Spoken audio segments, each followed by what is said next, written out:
Yes, good morning class. Today we shall start our same chapter number 8, Women Caste and Reform from question number 8. So open to question number 8. Why did Phule dedicate his book Ghulam Giri to the American movement to free slave?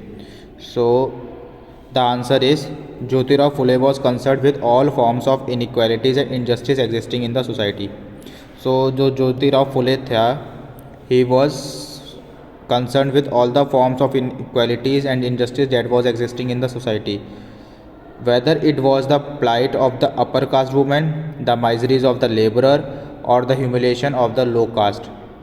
These are the kind of injustices that were occurring at that time. That is the plight of the upper caste woman.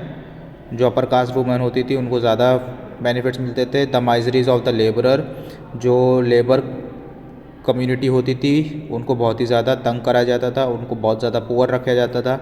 और the humiliation of the low caste, जो low cast के people थे उनको अच्छे से treat नहीं करा जाता. इन सब चीज़ों से ज्योतिराव फुले बहुत अच्छे से वाकिफ़ थे.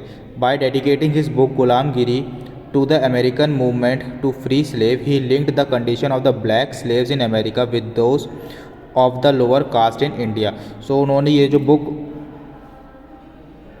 डेडिकेट करी गुलामगिरी, उसमें उन्होंने इस तरह से डेडिकेशन दिखाया कि जो ब्लैक अमेरिकन्स थे in the America, they were linked to the lower caste of Indian society. So this comparison also contains an expression of hope that one day, like the end of the slavery in America, there would be an end to all sort of discrimination in Indian society. मतलब जैसे America में ban हुआ, America में इन सब चीज़ों को slavery का and हुआ, वैसे ही जितने भी सारे डिस्क्रिमिनेशन हैं इंडियन सोसाइटी में वो भी एक टाइम को बंद हो जाएंगे. बाद में एक समय ऐसा आएगा कि ये सारी चीज़ें भी इंडिया में क्या होंगी, बंद हो जाएंगी. So that is why the Jyotirao Phule dedicated his book Gulamgiri to the American movement to free slaves. Now come to question number 9. What did Ambedkar want to achieve through the temple entry movement? तो अम्बेडकर जी क्या चाहते थे कि टेम्पल एंट्री मूवमेंट से? Doctor B R Ambedkar started a temple entry movement in 1927. 1927 में B R Ambedkar ने temple entry movement को start करा, which was participated by his Mahar caste follower. उसमें पार्टिसिपेशन किसका था? महार कास्ट. एक कास्ट होती है जो बहुत ही लो कास्ट होती है, उसको महार कास्ट कहा जाता है. उस टाइम की एक जो महार कास्ट होती थी, लो कास्ट होती थी. सो महार कास्ट के पीपल ने उनको फॉलो करा. Brahmin priest were outraged when the lower caste used to water from the temple tank. मतलब जितने भी ब्राह्मण्स थे वो महार कास्ट को या फिर महार कास्ट के लोअर कास्ट जितनी भी होती थी उनको बहुत नीचा समझते थे, उनसे बहुत ज़्यादा तुच्छ समझते थे, उनको कोई ज़्यादा बेनिफिट्स नहीं दिए जाते थे. तो जब उन लोगों ने टेम्पल का पानी को यूज़ करा तो जितने भी ब्राह्मण्स थे वो बहुत ज़्यादा गुस्से में आ गए, बहुत ज़्यादा क्रोधित हो गए. Dr. Ambedkar led 3 such movement for temple entry between 1927 to 1935. 1927 से 1935 के बीच में डॉक्टर अम्बेडकर ने 3 मूवमेंट लीड करी. His aim was to make everyone see the power of caste prejudices within the society. उनका मेन एम क्या था? To make everyone realise about the caste prejudice. जो caste के लिए जो उनका पहले से ही भाव बने हुए थे उसको निकालने के लिए, उनको जो सोसाइटी में कास्ट सिस्टम होता था उसको दिखाने के लिए उन्होंने ये मूवमेंट को लीड करा.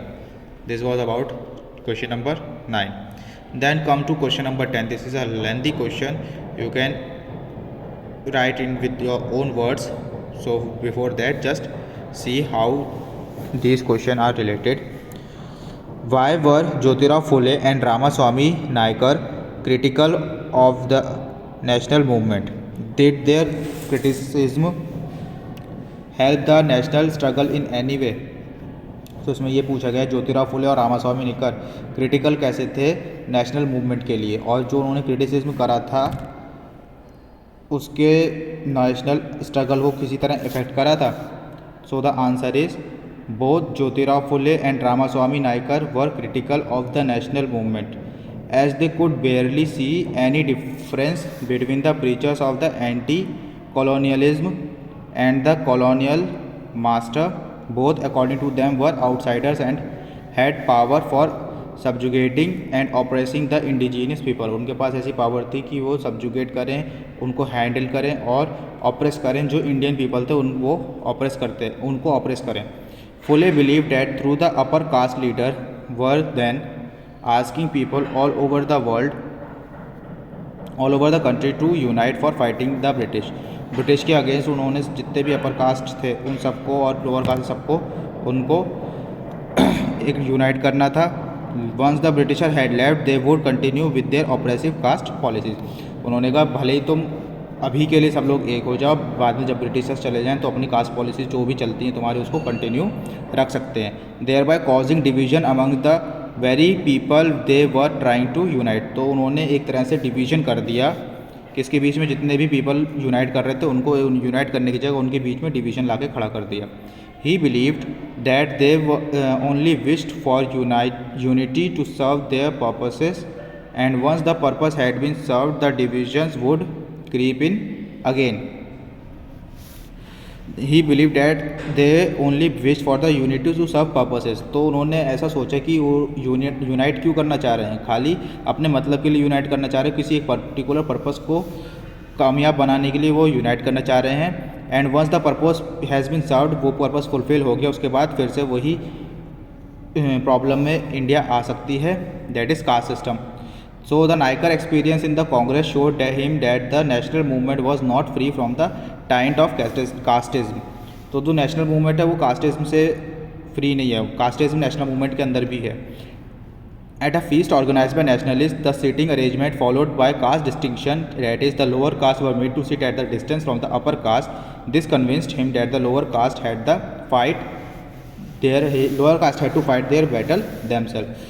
तो जो नायकर थे उन्होंने कांग्रेस में भी देखा कि जो कास्ट सिस्टम है वो पार्टी में भी चलता है और जो इंडियन नेशनल मूवमेंट है उसके अंदर भी कास्ट सिस्टम चल रहा है.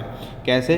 जितने भी लोग थे, अगर मीटिंग होती थी किसी भी पार्टी की, कांग्रेस की, तो उसमें कैसे बैठाया जाता था, उनको अकॉर्डिंग टू द कास्ट बैठाया जाता. मतलब जो अपर कास्ट के पीपल थे उनको लोअर कास्ट के पीपल से सेपरेटली बैठाया जाता था.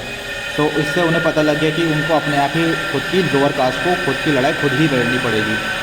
There criticism did lead to rethinking and some self criticism among the upper caste nationalist leader. This in turn help strengthen the national struggle as free from prejudices of caste, religion and gender. The leaders could unite and concentrate their attention upon the single aim of throwing the colonial administration. तो उसके through उन्होंने ये सारे काम करे. So that's all for today. Thank you students.